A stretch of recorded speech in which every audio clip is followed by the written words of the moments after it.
증거하는 빛의 역할 잘 감당하는 우리 모두가 될 수 있기를 주님의 이름으로 축원을 드립니다. 말씀을 들어가기 전에 먼저 여러분들에게 부탁을 하나 드릴 게 있습니다. 다음 주 주일은 추석 연휴 가운데 이렇게 끼어져 있는데, 여러분 가운데서 혹시 고향에 방문하셔서 거기서 예배를 드리는 분이 계신다고 한다면 꼭 고향교회에서 예배를 드리시기 바랍니다. 온라인으로 그 시간 예배 드리지 마시고 고향교회 가셔서 꼭 예배를 드리시기 바랍니다. 그리고 다음 주에도 룻기 말씀 강해 계속 되어지니까 룻기 말씀은 저녁 때 들으시고 오전에는 꼭 고향교회 가시라. 아시겠죠? 가시는 분들 말입니다. 가시는 분들. 그리고 또 하나 부탁인데, 헌금도 많이 하고 오셔요. 아시겠죠? 점점 대답이 줍니다. 빌레몬서 룻기 연속 강의, 오늘은 13번째 시간입니다. 오늘 말씀의 제목은 하나님의 보이지 않는 손길이 여전히 내 주변에 머물러 있구나, 이런 제목으로 말씀 전하도록 하겠습니다. 어떤 면에서는 아주 작은 깨달음처럼 보일 수 있지만 그렇지 않습니다. 이 깨달음 하나가 얼마든지 내 인생을 완전히 바꿔놓을 수 있는 거예요. 하나님의 섭리에 대한 재인식, 이게 얼마나 중요한지 모릅니다. 우리는 지난 시간에 복이 임하는 자리에 대해서 함께 생각해 보았습니다. 이 땅을 살아가는 모든 인생들에게 하나님이 주시는 복은 너무나도 결정적인데, 어떤 모습이 있는 자리에, 그리고 어떤 인생에게 하나님의 복이 임한다고 했습니까? 그게 세 가지로 말씀을 드렸습니다. 첫 번째로, 하나님의 이름으로 복을 빌어주는 자리에 그 응답으로 하나님의 복이 임한다. 두 번째로, 아무리 작은 것이라도 섬기고 베풀고 나누는 자리에 하나님의 복이 임한다. 왜 그렇습니까? 약하고 힘들고 어려운 사람을 돌보시는 일을 하나님이 너무나 기뻐하시기에, 그게 바로 하나님의 성품이기에 복을 주시는 것이지요.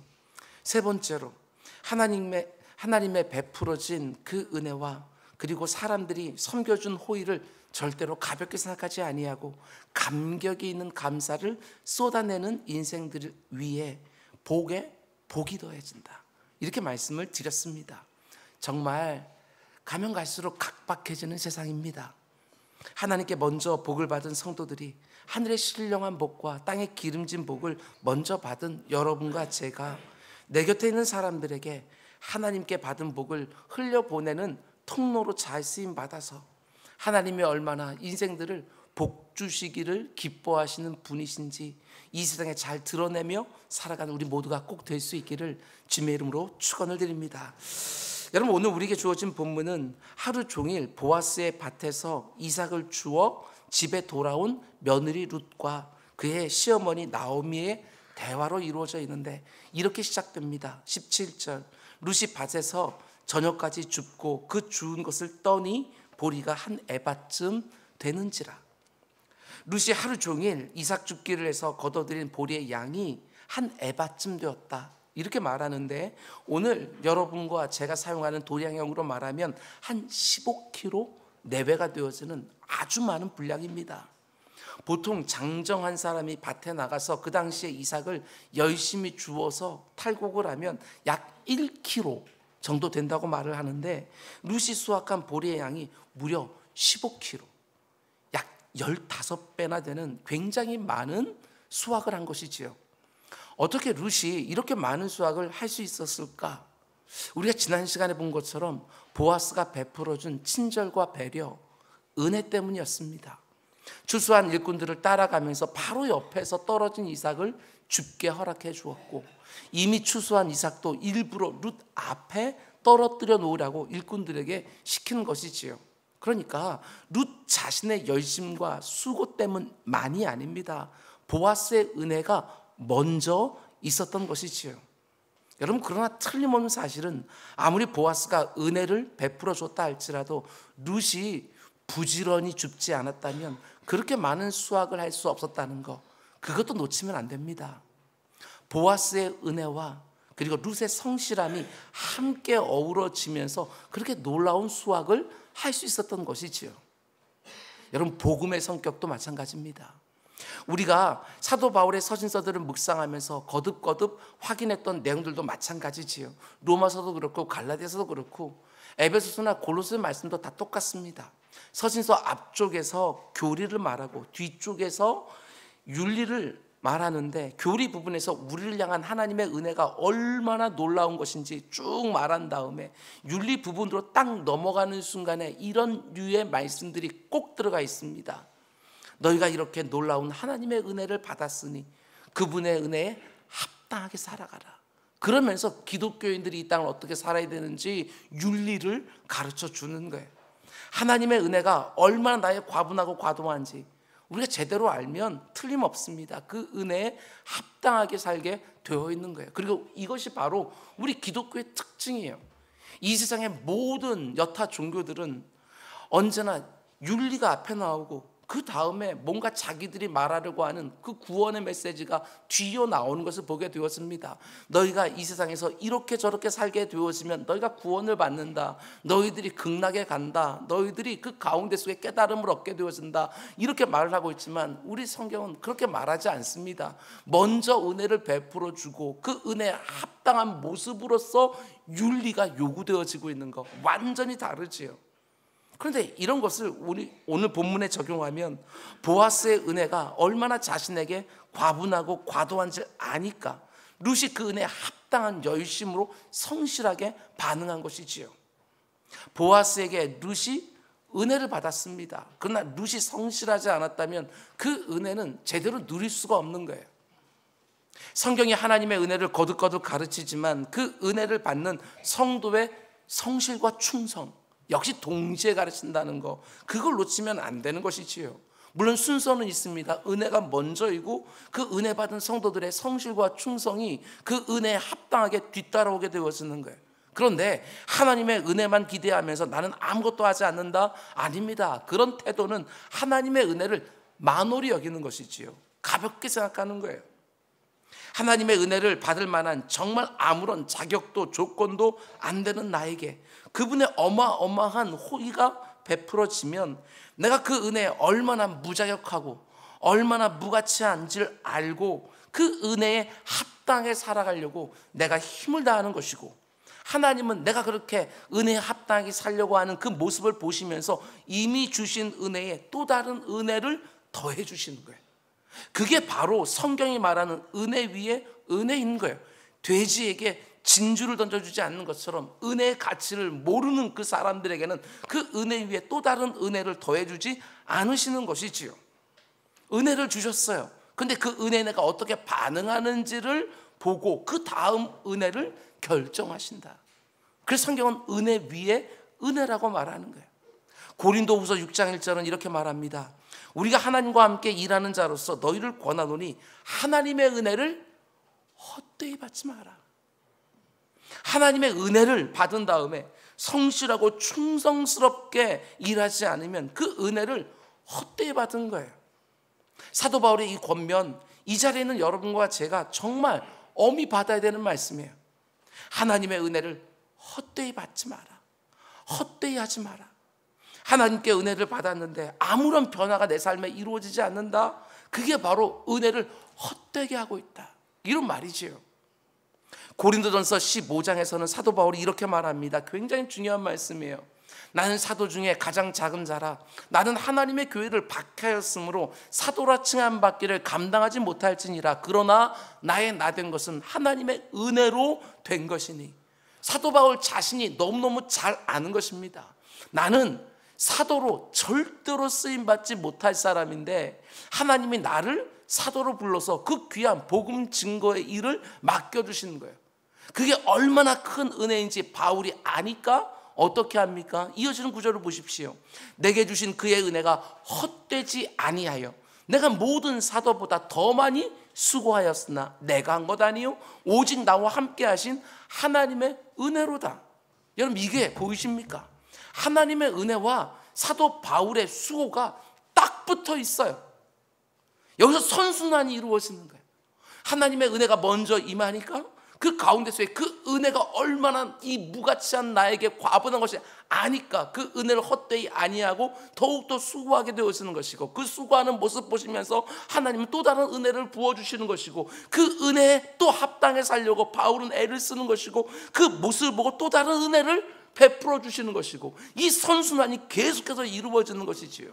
그런데 하나님의 은혜와 사도 바울의 그 수고 그 사이에 뭐가 들어있어요? 헛되지 아니하며, 이 말이 들어가 있는 거예요.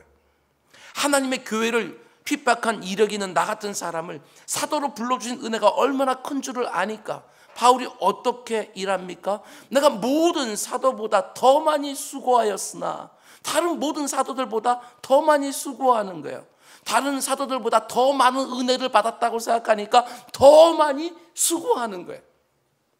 여러분, 절대로 하나님의 은혜를 헛되이 받지 마시기 바랍니다. 나 같은 사람에게 넘치는 은혜를 부어주는 하나님을 만홀히 여기면 안 되는 거예요. 내가 살아왔던 모든 순간이 당연한 것이 아니라 우리가 노래로 고백하는 것처럼 정말 은혜였다고 믿는다면 그 은혜에 합당하게 살아야 되는 것은 너무너무 마땅하지요.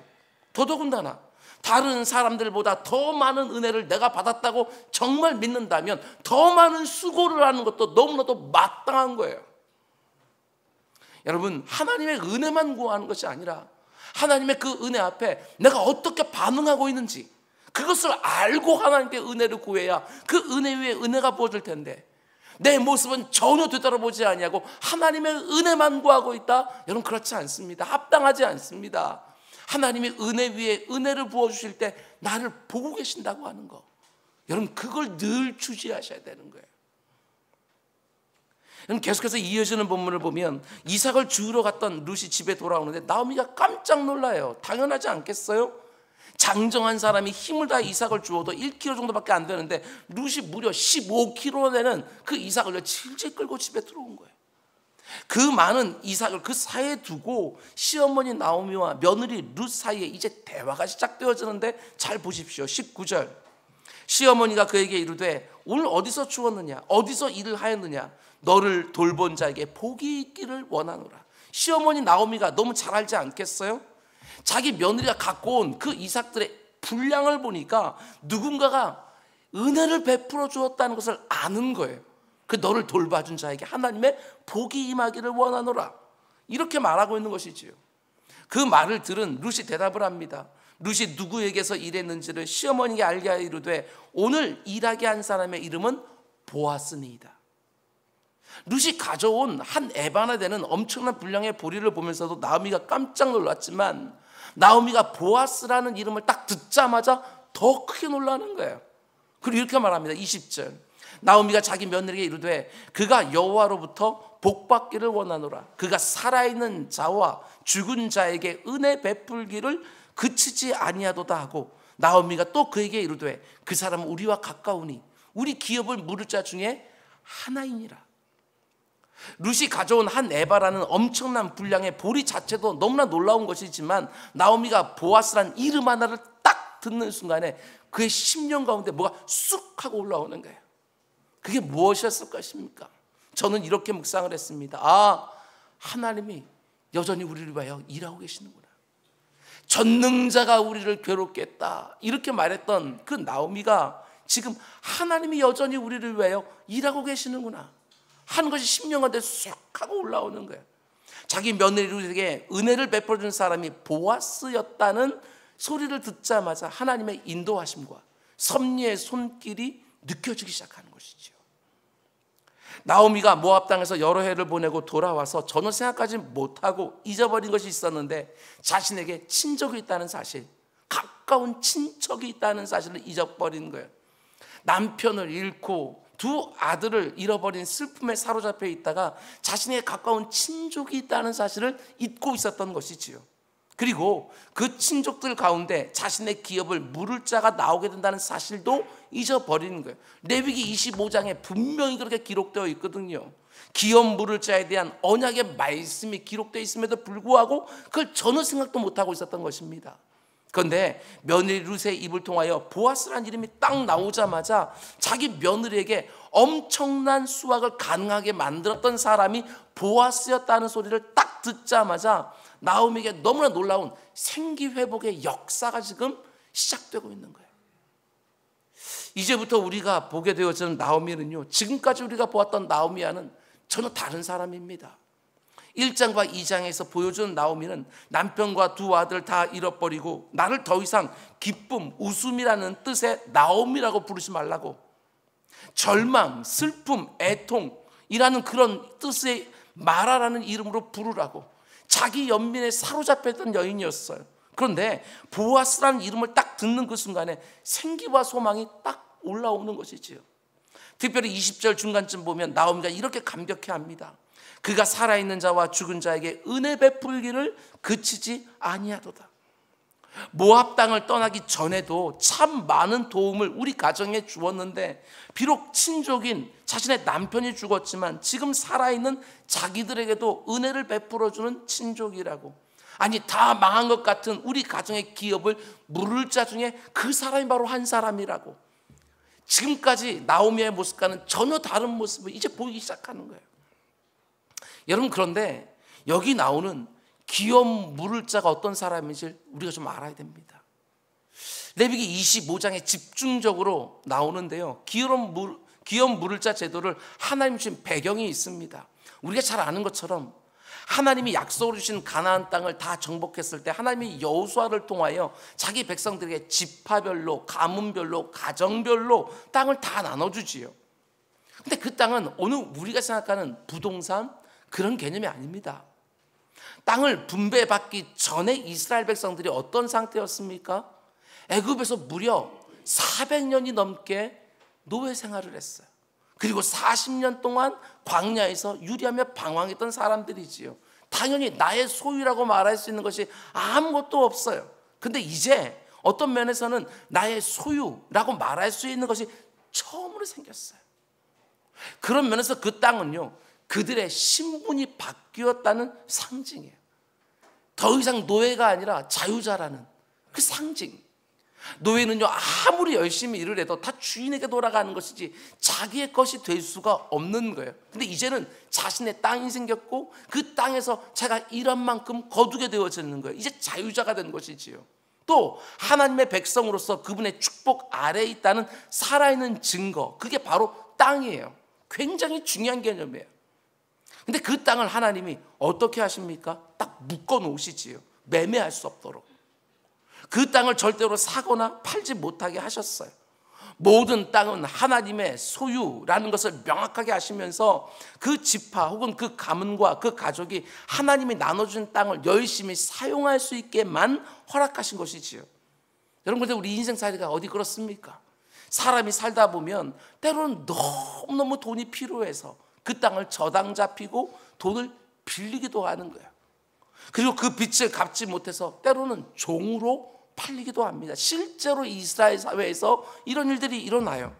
근데 그럴 때 하나님이 자유자로서 그들의 신분을 지켜주기 위하여 율법에 제정해 놓으셨는데, 가까운 친족 중에 하나가 누군가 값을 대신 지불해줘서 종이 된 친족을 다시 자유케 해주라고.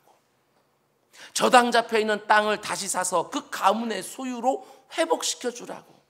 그래서 그 가문의 명예와 명성과 하나님의 지분을 그대로 유지할 수 있도록 도와주는 사람, 그들을 가리켜서 기업 물을 자, 이렇게 부른 것이지요.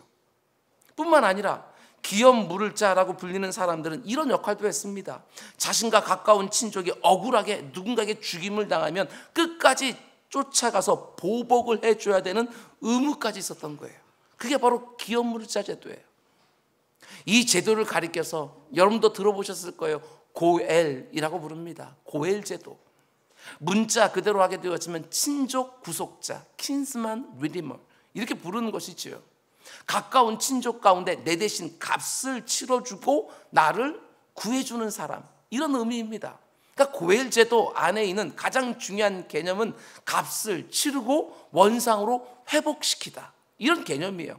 값을 내 대신 치러주고 나를 회복시켜주다. 여러분, 그런데 친족이 없는 상태에서 자신의 땅을 잃게 되거나 종으로 팔리게 되어지면 어떻게 되어집니까? 우리 하나님 정말 꼼꼼하시지요. 고엘 제도와 함께 또 무슨 제도를 주셔요? 희년 제도를 주시는 거예요. 함께 50년마다 돌아오는 희년이 되어지면 종들에게 다시 자유가 주어지고 잃었던 땅도 다시 되돌려 받도록 하나님 율법에 딱 제정해 놓으신 거예요. 왜? 그들이 하나님의 은혜로 말미암아 구원받아 자유자가 되었다고 하는 것, 하나님의 은혜 가운데 있는 그분의 백성이 되었다는 것, 그것을 지켜주기 위해 제도에다 못을 박아 놓은 거예요. 애굽 땅에서부터 종되었던 그 백성들을 구원하여 회복시켜 놓은 그 영광과 그 신분을 잃어버리지 않도록 하나님이 고엘 제도를 통하여 너무나 견고하게 보호해 주시는 것이지요. 한 걸음 더 나아가서 빈부의 격차가, 어떤 사람들은 계속해서 땅을 팔고 어떤 사람은 계속해서 땅을 사면서 그 빈부의 격차 계속해서 벌어지지 않도록, 그래서 사회에 이런저런 갈등이 생기지 않도록 사회법으로 제도적으로 규정해 놓은 것이 바로 고엘 제도인 거예요. 기업 물을 자 개념의 고엘 제도, 그 당시 시대로 보게 되어지면 굉장히 보기 드문 사회보장 제도였다고 말할 수 있는 것이지요. 여러분, 그런데 본문에 나오는 기업 물을 자 개념의 고엘 제도 안에는 더 궁극적인 의미가 담겨 있습니다. 이게 핵심인데요, 잘 들으시기 바랍니다. 구약에 나오는 모든 절기와 모든 제도는 다 어디를 향하고 있습니까? 예수 그리스도를 다 향하고 있는 거예요. 그리고 모든 그 절기와 그 예식 가운데, 그 제도 가운데 속에 예수 그리스도가 오셔서 하게 될 사역들이 다 들어가 있어요.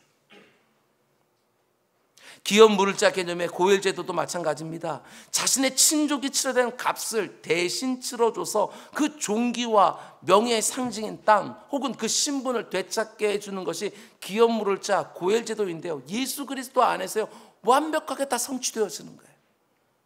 예수 그리스도의 십자가 사건을 한마디로 표현할 때 신약 성경은 주로 구속, 속량 이런 단어를 쓰거든요. 그런데 그 구속과 속량이라는 그 단어 안에 고엘 제도가 가지고 있는 의미가 그대로 다 들어가 있어요. 고엘 제도 안에 들어있는 대신 값을 치러주다, 다시 자유케 해주다, 이 두 개의 개념이 예수 그리스도의 구속과 속량이라는 개념 안에 정확하게 다 들어있어요. 나오미와 룻처럼 자기 힘으로 절대로 해결할 수 없는 그 처참한 죄자리에 있는 여러분과 저를 위하여 우리 구주가 대신 죄값을 치러주시고 여러분과 저를 구원하셔서 죄와 사망의 굴레에서 자유케 해주신 거예요. 죄의 종이었던 우리들을 자유자로 회복시켜 주신 것이지요.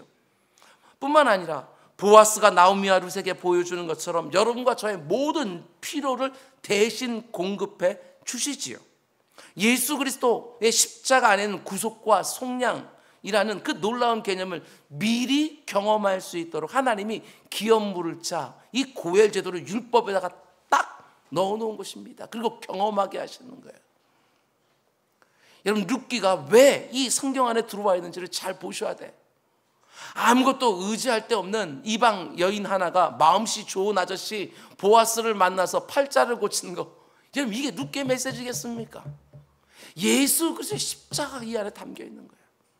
그 어떤 책보다도 더 분명하게 1장 2장에서 보여준 룻처럼 아무것도 의지할 것이 없는 하나님의 나라 밖에 있었던 모압 땅에 살던 이방인이었던 그 룻이 보아스를 만나 그 가운데 속에 예수의 족보에 들어가게 되어지는 이 어마어마한 은혜를 우리에게 보여주면서 하나님 나라 밖에 있었던 여러분과 제가 하나님의 은혜로 그분의 가정 안에 들어가게 되었다는 사실을 보여주는 것이지요. 죄의 삭은 사망, 내가 지은 죄값으로 내가 죽어야 되는데 우리 구주의 십자가 공로로 내 대신 그 죄값을 구주께서 대신 치러주셨다고. 그래서 여러분과 저같이 자격도 안 되고 조건도 안 되는 죄인들이 여러분 계시록의 말씀처럼 그분의 신부가 될 수 있었다고.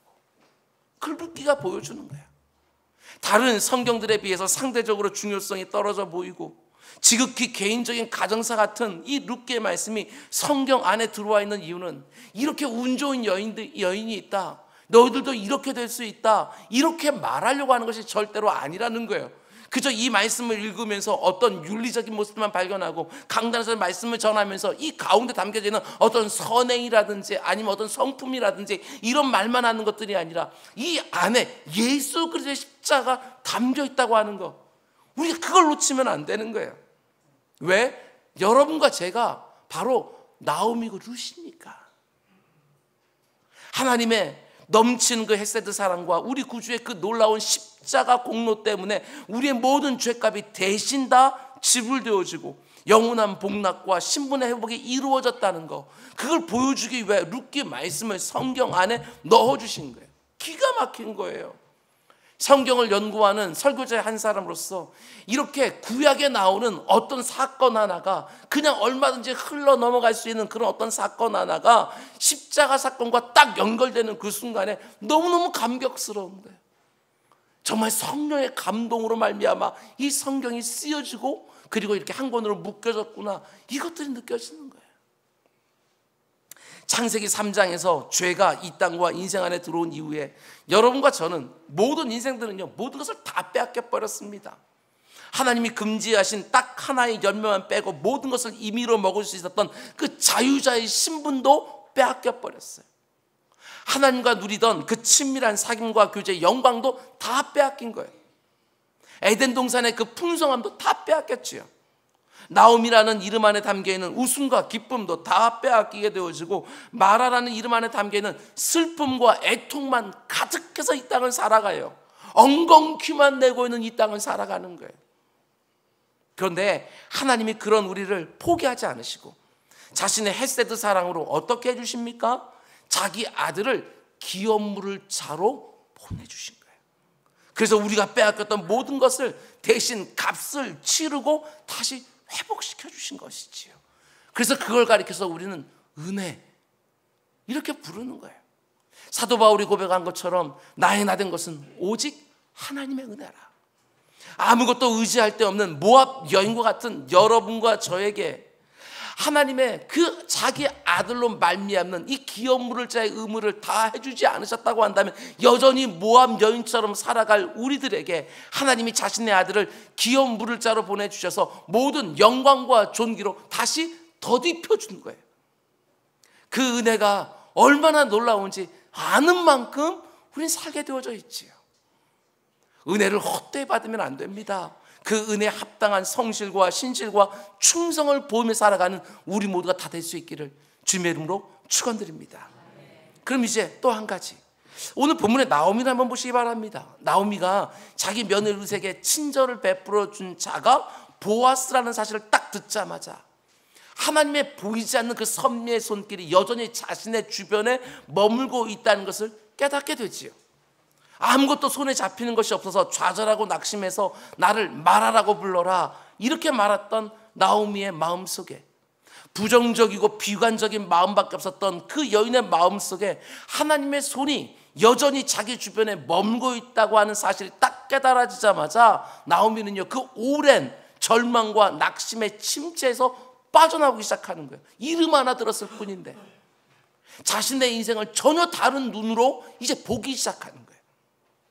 보아스라는 이름 하나만 딱 들었습니다. 그런데 그 이름 하나를 딱 붙들고 모든 절망과 낙심의 침체도 쑥 하고 빠져나오기 시작하는 거예요. 나오미의 이 모습 안에도요, 우리가 놓치지 말아야 될 메시지가 있어요. 오늘날 참 많은 성도들이요, 큰 은혜만 원하지 않습니까? 특별한 은혜, 눈에 확연하게 표가 나는 은혜.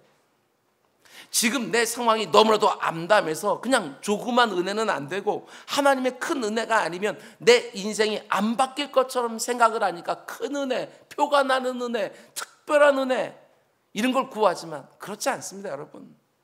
하나님의 은혜가 마치 졸졸졸 흐르는 실개천처럼 흘러 들어오는데 그 작아보는 은혜가 어느 순간에 내 눈을 활짝 하고 열어보는 거예요.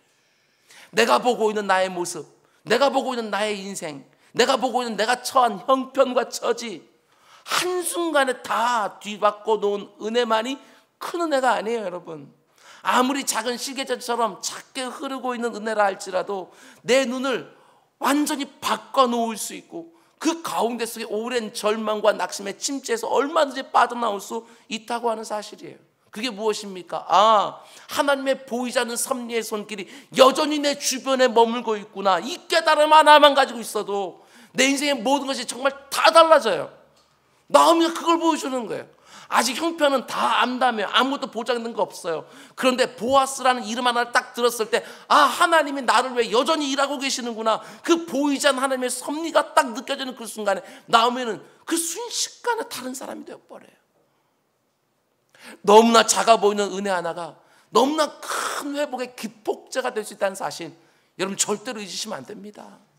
하나님은 여러분과 저의 삶에 언제 어디서나 일하고 계시고 언제 어디서나 말씀해 주시지요.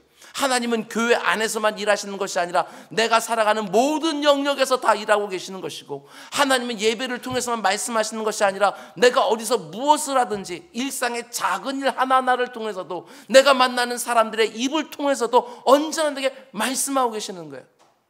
나오미가 보아스란 이름 하나만 딱 듣고도 모든 절망과 낙심의 침체에서 벗어났던 것처럼, 하나님이 일하시는 흔적이 내 삶에 조금만 느껴지기라도 하더라도, 내 삶에 처한 그분의 사랑, 그분의 은혜, 그분의 공급과 도움, 그분의 능력과 지혜, 뭐 하나 그냥 실타리처럼 하나만 딱 그냥 붙잡기만 해도 얼마든지 모든 낙심과 절망에서 우리는 벗어나올 수 있는 거예요. 하나님이 일하고 계시니까. 내 눈에 보이지 않아도 그 섭리의 역사가 느껴지는 그 순간 우리는 전혀 다른 사람으로 살 수 있는 거예요. 내 일상의 작은 사건 하나가, 내가 아는 사람의 입에서 나온 그 믿음의 말 한마디가 내 삶 전체를 완전히 바꾸는 기폭제가 될 수 있다고 하는 거. 도무지 어떻게 풀어야 될지 모를 정도로 겹겹이 엉클어진 실타래를 보면서 내가 낙심하고 절망하여 주저앉아 있는데, 그 가운데 속에 하나 삐죽 나온 뭔가 끝이 있어서 그냥 믿음으로 그거 하나 훅 잡아당겼는데, 처음에 좀 부대낌이 있다가 어느 순간부터 후룩후룩 하고 풀려지는 그 은혜, 여러분 정말 있어요. 별것 아닌 것처럼 생각했는데 모든 것이 확 풀어지는 그 은혜가 있다고요. 처음부터 크고 놀라운 은혜는 아닌 것처럼 여겨졌는데 하나님의 손이 여전히 내 주변에 머물러 계신다고 하는 너무나 작은 깨달음 하나를 붙들고 삶의 모든 문제가 다 해결되는 은혜 정말 있다고요. 이름 하나 들었는데도 인생이 바뀌는 역사, 그게 있는 거예요. 큰 은혜, 특별한 은혜, 뭔가 확실히 표가 나는 은혜, 이런 것들만 기다리는 게 아닙니다. 아주 작은 깨달음과 너무나 사소해 보이는 사건 하나에도 얼마든지 내 영혼을 완전히 바꿔놓는 하나님의 엄청난 은혜가 담겨있는 줄 믿고, 우리가 어떻게 살아야 돼요? 민감한 영성 가지고 살아가야 되는 거예요. 제가 지난 시간에도 말씀드렸던 것처럼 하나님의 보이지 않는 손, 그 섭리의 역사가 내 인생 이면에서 오르고 있는데, 하나님 한 번씩 그것을 마치 복선처럼 조금씩 느끼게 해주도록, 그래서 나에게 소망을 가질 수 있도록 힘을 더해주시는 그 하나님의 순간들이 있는데, 내가 영적으로 너무 둔해 있으니까 그걸 보지 못해서 여전히 절망과 낙심 가운데 쭉 있을 때가 얼마나 많은지, 하나님이 내 인생을 완전히 바꿔놓을 만큼 표가 나는 은혜로서 나를 이끌어줄 때도 있지만, 하나님께서요 또 이렇게 작은 실개천처럼 내 인생에 이게 뭐가 될까 싶은데 그거 하나 딱 붙잡았는데 그 가운데 내 인생이 완전히 변하게 되어지는, 여러분 이게 뭔 줄 아십니까? 아니, 예배 드릴 때 하나님 말씀을 듣지만 마치 내 일상에 나가게 되었으면 하나님이 더 이상 말씀하지 않으시는 것처럼, 하나님은 교회만 있고 내가 살아가는 현장에는 안 계신 것처럼 이렇게 생각하게 되어지니까 영적은 둔해 있는 거예요. 맨날 바쁘고 분주하고 피곤하고 지치고 이것만 생각하면서 하나님의 보이지 않는 손길 역사는 전혀 생각하지 못하고 사니까 그저 끌려다니는 거예요. 맨날 짓눌려 살게 되어지는 거예요.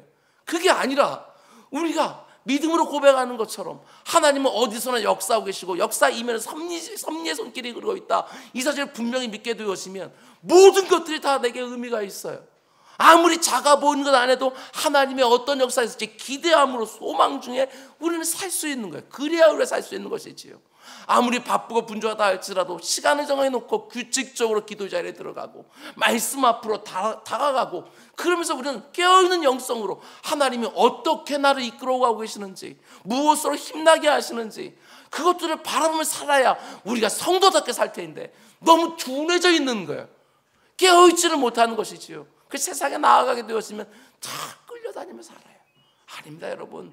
하나님은 내가 살아가는 모든 것에 일하고 계시고, 어떻게 아무리 작은 것이라 할지라도 섭리의 역사들을 한 번씩 툭툭 튀어 올려가면서 나에게 그거 붙잡고서 그 모든 것을 일어나라고. 그래서 그것을 붙잡고 일어나게 되었으면 모든 것들이 술술 풀리는 놀라운 역사를 우리 경험하게 되어지는 것이지요. 이 놀라운 특별한 이 은혜, 여러분 꼭 누리시길 주님의 이름으로 축원드립니다. 계속해서 이어지는 본문을 보면 나오미가 보아스라는 이름을 딱 듣자마자 하나님의 인도하신 그분의 섭리의 손길을 직감하면서 지금까지 안 해왔던 두 가지를 하는 것을 보게 되어져요. 뭐 첫 번째로 3장 1절 보십시오. 룻의 시어머니 나오미가 그에게 이르되 내 딸아 내가 너를 위하여 안식한 곳을 구하여 너를 복되게 하여 하지 않겠느냐. 여러분, 나오미가 룻에게 이런 말 한 적 지금까지 있었습니까? 한 번도 없었어요. 나오미가 지금 뭐라고 말합니까? 내가 너를 위하여, 내가 너를 복되게. 지금까지 자기 연민에 빠져서 아무것도 못하던 나오미가요, 이제 며느리 룻을 위하여 뭔가를 도모하기 시작해요. 하나님의 손이 여전히 내 주변에 머물러 있다는 것을 깨닫자마자 룻을 위하여 어떤 작심을 하고 있는 거예요. 여러분, 정말 그렇습니다. 나를 향한 하나님의 은혜가 얼마나 놀라운지, 여전히 하나님의 섭리의 역사가 내 곁에 머물고 있다는 것이 믿어져야 사람은 진실한 의미에서 다른 사람들을 섬길 수 있다는 거. 여러분, 이거 분명히 기억하셔야 돼요. 하나님의 은혜에 대한 감격이 내 안에 살아있을 때만 그저 의무감이 아니라, 남들의 어떤 시선 때문이 아니라 진실한 의미에서 내 곁에 있는 사람들의 필요를 채워주고 제대로 섬길 수가 있는 거예요. 나오미는 지금까지 그렇게 못했습니다. 우리가 1장과 2장에서 본 것처럼 계속해서 나 하면서 자기 힘든 것만 생각했어요. 자기를 따라 그 낯선 곳에 따라오고 자기를 봉양하기 위해서 날마다 밭에 나가서 수고하고 있는 며느리 룻의 마음은요, 조금도 헤아리지 못하고 있는 거예요. 근데 하나님이 여전히 자신을 돌보고 계신다는 것이 딱 깨달아지자마자 어떻게 해요? 룻을 생각하고 있는 거예요. 내가 너를 위하여, 내가 너를 복되게 하기 위하여. 여러분, 사실 여러분과 제가 얼마나 자기 중심적입니까? 그치요? 내 문제만 더 크게 봐요. 나 아픈 거, 나 속상한 거, 나 힘든 거, 모든 사람이 다 그렇게 생각하니까 이런저런 싸움이요, 부부 사이에서부터, 가정에서부터, 교회에서부터 다 일어나는 거예요. 나 힘든 것만 생각하니까. 근데 하나님의 은혜가 내 마음에 와닿는 즉시로 참 넉넉해지지요. 은혜를 느끼면 넉넉해져요. 그러면 내 곁에 있는 사람들을 먼저 생각하기 시작합니다. 그 사람 얼마나 아플까, 얼마나 속상할까, 얼마나 힘들까.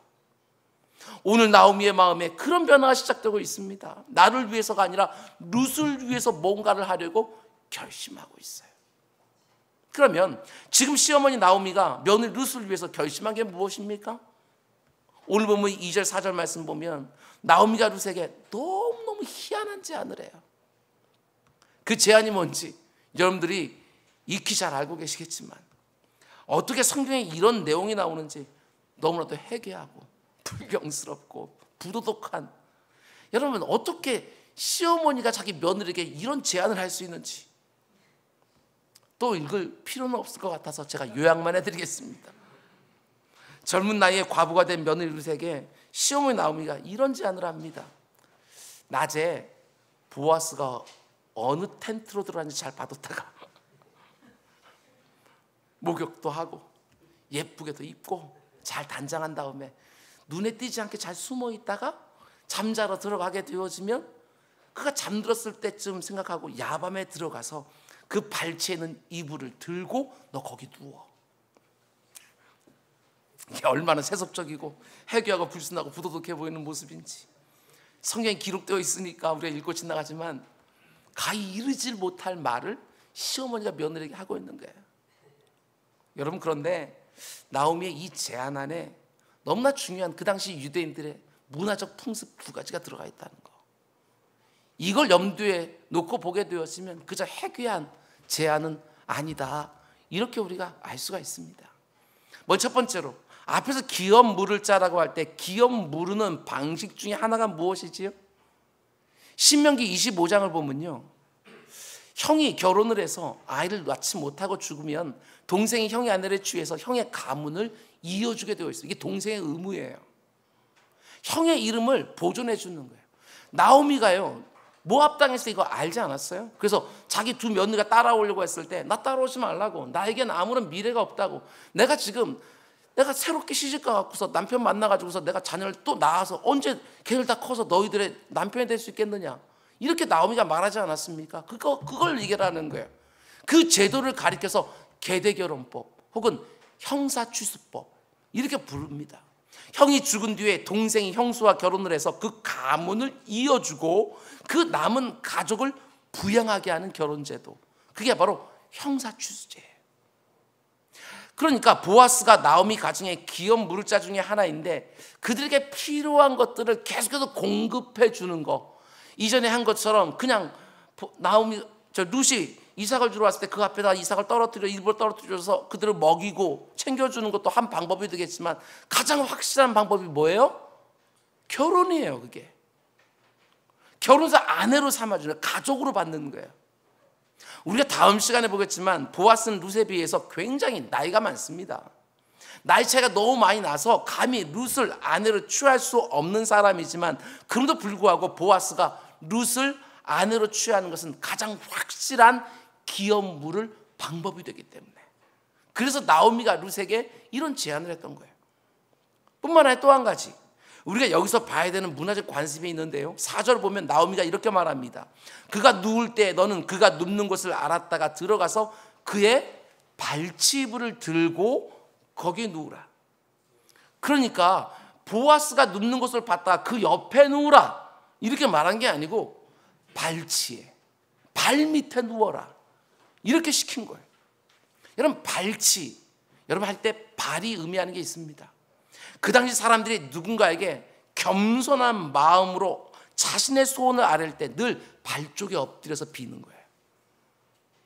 그러니까 발 쪽 이불을 들고 거기 누우라는 말 안에는 아주 겸손한 마음으로 자신의 소원과 탄원을 아뢰라는 그런 의미가 담겨져 있는 거예요. 룻이 보아스를 찾아가서 기업 물을 자의 의무를 다 감당해달라고, 당신의 의무를 감당해달라고 그냥 요청하는 것이 아닙니다. 마치 종처럼 완전히 자신을 낮추어서 지극히 겸손한 마음으로 자신의 소원과 탄원을 아뢰고 있는 것이지요. 그러니까 계대 결혼이라고 하는 하나님의 말씀이 보장하고 있는 그 제도를 어떤 방식으로 합니까? 모든 겸손을 다 담아서 요청하고 있는 거예요.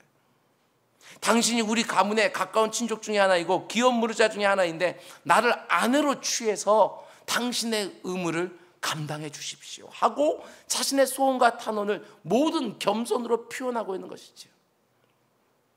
여러분, 그런데 시어머니의 이런 제안에 룻이 어떻게 반응합니까? 만약에 룻이요 보아스의 발치부를 들고 거기에 누웠는데 보아스가 단호하게 거절을 하고 혹시라도 자신이 한 일이 사람들에게 소문이라도 나기라도 하면 룻은 이제 그 마을에서 못 살아요. 다른 남자하고도 결혼 못해요. 자기 인생이 완전히 망가지는 거예요. 거기다가 여러분, 룻은요 모압 여인이잖아요. 이방인. 유대인들이 이방인들을 어떻게 생각했다고요? 개처럼, 지옥의 땔감처럼 사람 취급도 안 했어요. 근데 이방인인 자기가, 보아스는 유력한 사람이잖아요. 그 사람의 발치가 눕는다? 여러분 얼마나 두렵겠어요. 너무 위험한 일이에요. 근데 룻은요 어머니의 제안에 온전히 순종합니다. 6절 말씀 보면 그가 타작마당으로 내려가서 시어머니의 명령대로 다 하니라.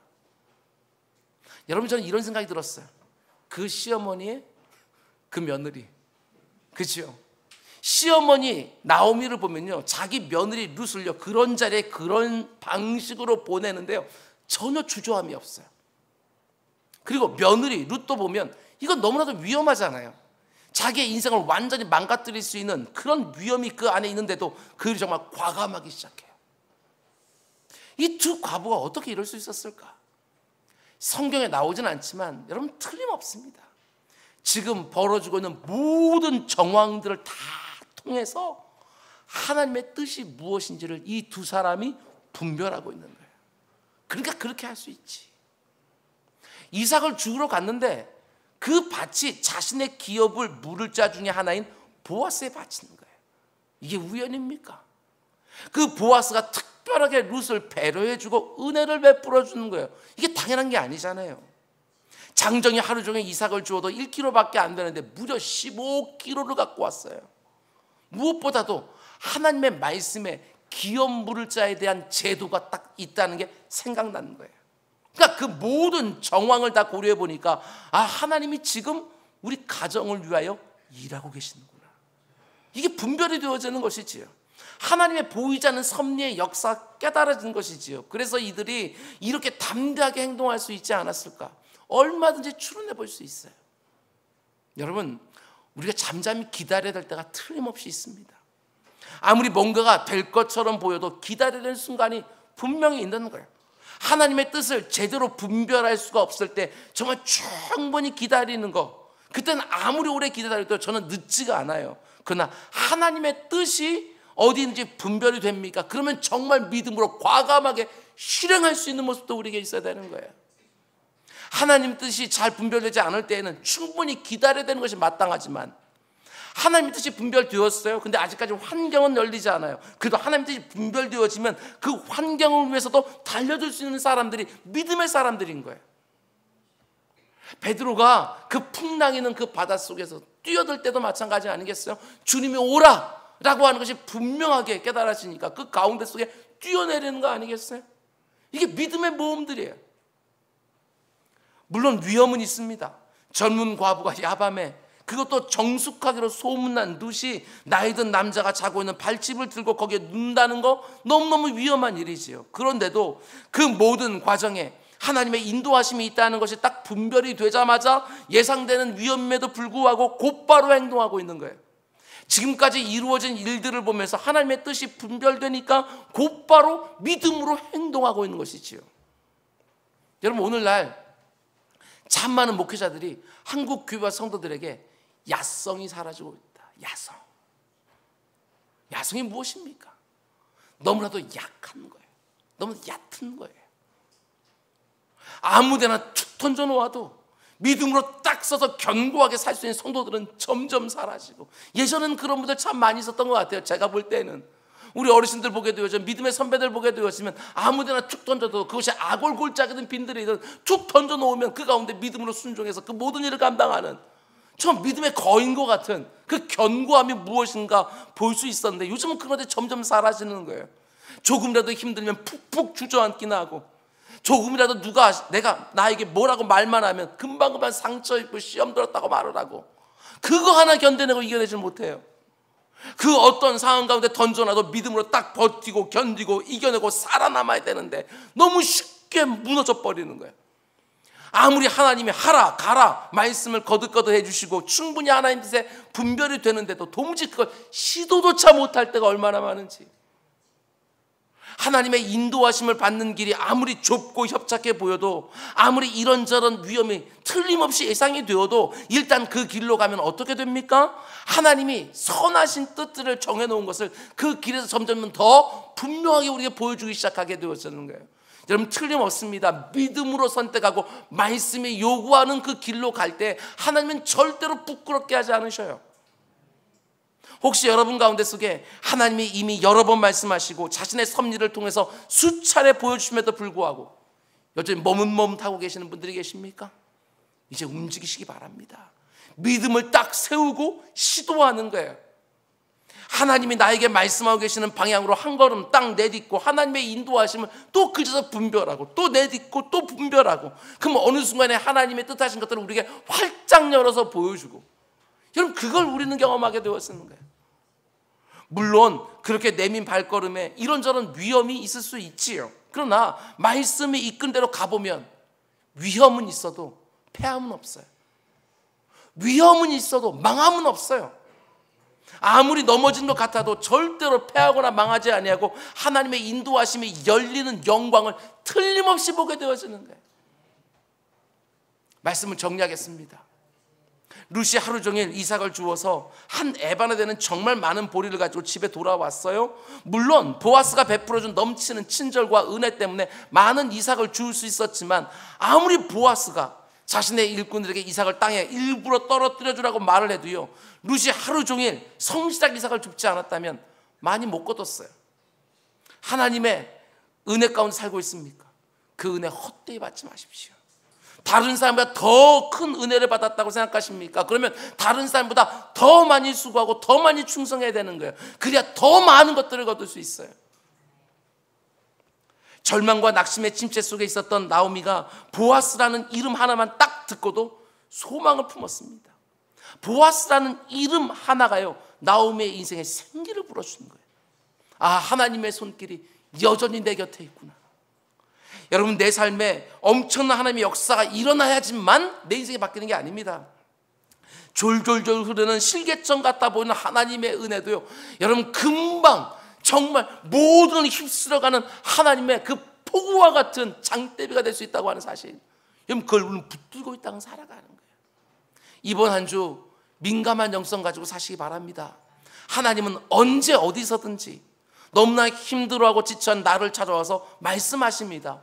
내가 여전히 너와 함께 하고 있다. 너를 위해 일하고 있다. 힘내라. 내가 이미 좋은 것들을 너를 위해 예비해 놓았다. 조금만 더 가봐라. 내 일상에 일어나는 아무리 작은 일이라도 그것을 그저 쉽게 그냥 넘어가지 말고, 내 곁에 있는 사람들의 의미 없어 보이는 말도 딱딱 붙잡아서 그 가운데 묵상하고 하나님께서 내게 주시는 말씀이 있는가 하고 귀 기울여 들으면 내 영혼을 순식간에 일으켜 세우는 기폭제와 같은 하나님의 놀라운 역사를 우리는 거기서 경험하게 되었는 거예요. 아무것도 의지할 데 없었던 나오미와 룻을 위하여 하나님이 기업 물을 자를 보내주셨어요. 여러분과 저에게는 이미 기업 물을 자가 계시죠.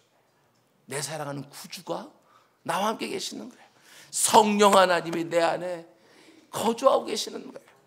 여러분, 이 사실 잊으면 안 됩니다. 그분이 내 모든 죄값을 대신 치러줬을 뿐만 아니라 모든 그리스도인들을 자신의 신부로 삼아서 보호해 주시고 책임져 주시고 필요를 공급해 주시는 거예요.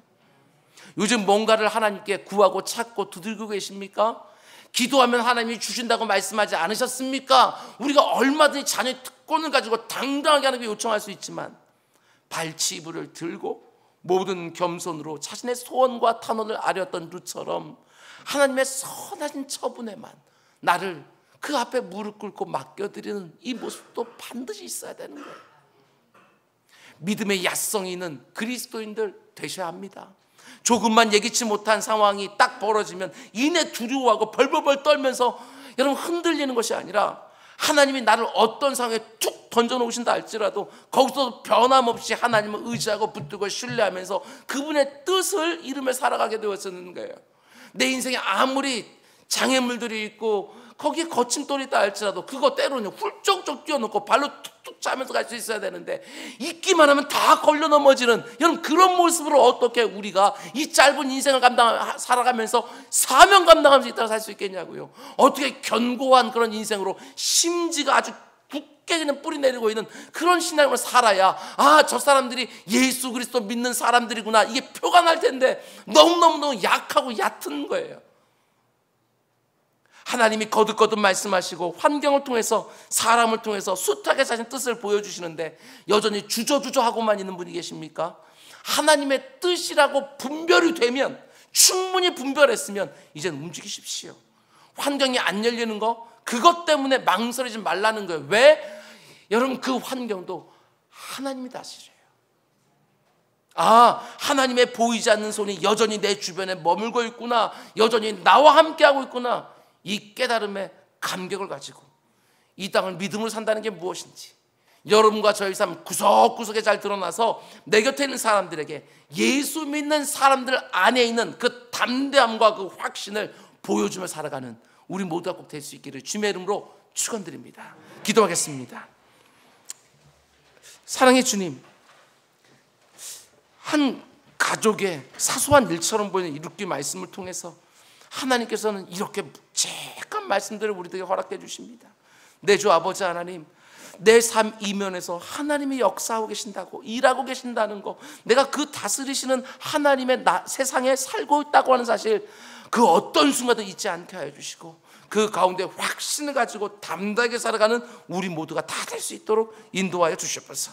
우리 가운데 속에 누가 지금 근심과 낙심의 침체 가운데 있는지, 누가 지금 주저주저하며 망설이고 있는지, 누가 얼마든지 이겨내고 견뎌내고 얼마든지 버틸 수 있는 그런 문제 가운데 넘어져 있는지 하나님 다 보시는 줄 아오니 내 주 아버님, 그 사람들에게 이런 말씀들 하나하나가 하나님의 음성으로 들려져서 그 가운데 분연히 일어나게 되어지는 모두가 될 수 있도록 인도하여 주시옵소서. 이 모든 말씀 예수님의 이름으로 기도드렸습니다. 아멘. 아멘. 우리 말씀 생각하면서 우리 찬송가 384장 우리 찬양하겠습니다. 384장.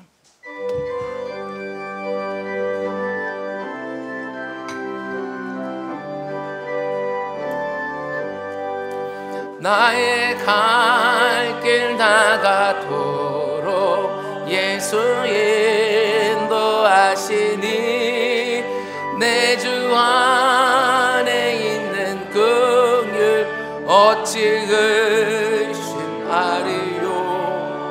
믿음으로 사는 자는 하늘 위로 받겠네. 무슨 일을 만나든지 만사형통하리라. 무슨 일을 만나든지 만사형통하리라. 난지 갈 길 나가도록 예수 인도하시니 어려운 일 당한데도 족하는 내 주시네. 나는 심히 고단하고 영혼 매우 가라나. 나의 앞에 반석에서 샘물 나게 하시네. 나의 앞에 반석에서 샘물 나게 하시네. 나의 갈 길 나가도록 예수 인도하시네. 그의 사랑 어찌 큰지 말로 알 수 없도다. 성령 감화 받은 영혼 하늘 날아갈 때에 영영 보를 나의 찬송 예수 인도하. 영영 보를 나의 찬송 예수 인도하셨네.